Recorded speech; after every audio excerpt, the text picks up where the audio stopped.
महाराष्ट्र नवनिर्माण सेना के मुखिया राज ठाकरे ने कुछ अरसे पहले अपने पार्टी का झंडा बदल दिया था और अब उन्होंने अपने पार्टी की विचारधारा भी बदल दी है।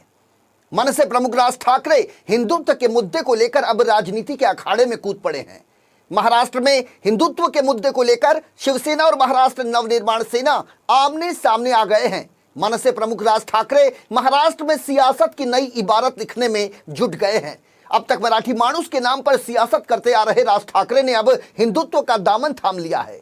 राज ठाकरे अब खुलेआम हिंदुत्व का झंडा लेकर राजनीति के अखाड़े में कूद पड़े हैं। इसकी शुरुआत उन्होंने सबसे पहले शिवसेना भवन के पास एक होर्डिंग लगाकर की थी। एमएनएस द्वारा लगाई गई उस होर्डिंग पर लिखा था कि गर्व से कहो हम हिंदू हैं। इसका एक सबसे बड़ा उदाहरण है राज ठाकरे के दादर स्थित आवास कृष्ण कुंज पर हिंदू धर्म गुरुओं की अहम बैठक, जिसमें गुरु कांचन गिरी और जगत गुरु सूर्याचार्य जैसे महासंत शामिल हुए। वैसे आपको बता दें कि हाशिए पर खड़ी महाराष्ट्र नवनिर्माण सेना के सामने कोई दूसरा राजनीतिक विकल्प नहीं दिखाई दे रहा है और यही एक बड़ा कारण भी माना जा रहा है, जिसमें राज ठाकरे अब हिंदुत्व कार्ड खेलते नजर आ रहे हैं। राज ठाकरे से मुलाकात करने के लिए आए इन दोनों धर्मगुरुओं ने पहले शिवाजी पार्क स्थित छत्रपति शिवाजी महाराज को नमन किया। उसके बाद दिवंगत शिवसेना सुप्रीमो बाला साहेब ठाकरे को भी श्रद्धांजलि अर्पित की। हिंदू धर्मगुरुओं के साथ इस मुलाकात के जरिए महाराष्ट्र नवनिर्माण सेना बीएमसी और राज्य में होने वाले आम चुनाव में हिंदुत्व का कार्ड खेलकर हिंदू वोटों में सेंध लगाने की कोशिशों में जुट गई है। इसी बात की चर्चा पूरे मुंबई शहर में की जा रही है।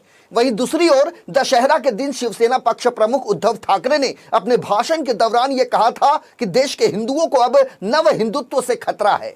यह कहकर शिवसेना ने अपने हिंदुत्व के एजेंडे को और धारदार बनाने का प्रयास किया और ऐसे में मनसे प्रमुख राज ठाकरे द्वारा हिंदुत्व कार्ड खेलने से जहां बीजेपी को एक बड़ा हथियार मिलता नजर आ रहा है, तो वहीं शिवसेना के सामने मनसे एक बड़ी मुसीबत खड़ी करती नजर आ रही है।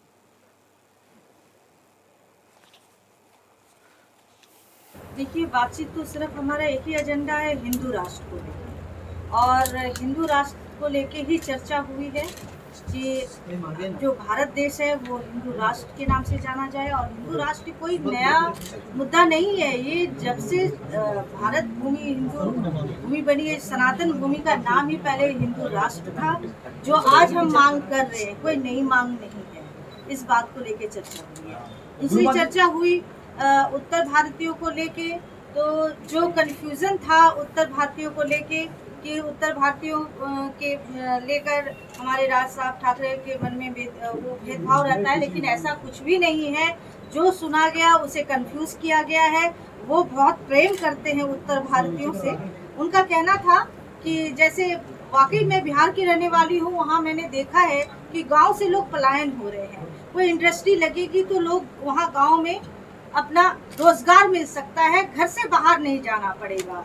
तो यही इनकी वो बात थी जिससे कि लोग उसे अन्यथा ले गए। बिल्कुल, जो हिंदुत्व की सोच रखते हैं वो क्यों नहीं आएंगे, वो तो समर्पण है। और उनकी एक बात मुझे बहुत अच्छी लगी कि वो जो बोलते हैं वो करते हैं।